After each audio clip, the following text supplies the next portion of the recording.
Second day of Ramadan. Simple kayo lang ko. No? Wait kayo. Taran. So, yan. Mura, bye-bye guys. So,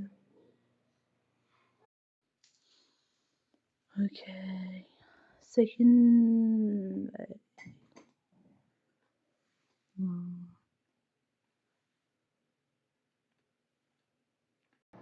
So, ayun. Moto ang mga pagkaon. Gamay ra kayo sa tanan. And then, kani magbutad na po ko. Then, maginlo ko tiwas, then hugas. So, second day niya sa Ramadan. And, grabe kayo siya kago kay sa first day, ako gahapon is alas 3 na ako nakatulog. Kapoy kayong sumata na po ko alas 7. Alas 7. Trabaho na po. So, grabe kayong Ramadan yun. Anyway, magtrabaho na ko. So, kaniya, slice na ko niya siya. Kay, mani, hugas ba? Gamay ra kay. Ginahinay man ako hugas. So, kanang video nga giuna na ako og send kanina. Ay, kaning lagi nga video, sorry. Kaning nga video, katong video nga giuna na ko nga matanawan ninyo. Mo tong mga pagkaon.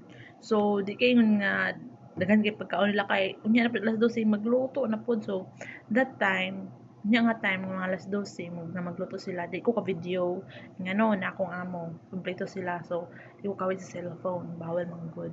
So makasaban ko kasi napog ko nga dili angay daw ihatag ang whole na ko nga sweldo daw kay kuan nga na kay natoy time lagi nga kuan kani ang gihinluan na ako tanan na sa dihang na-open man ang bintana. So, ang abog mosulod gyud kay nay sandstorm. So, pag manghinlo man ko kay open lagi window ko parang baho lagi. So, yun.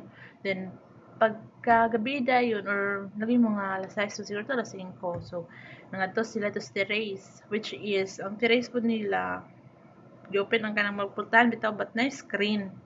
So, pag mo naay hangin, so katong ibabaw nga na may kurtina nga nay abog dito, di mo gito na kumakunan kay gabi kay kahabog. Kasi chandelier ba.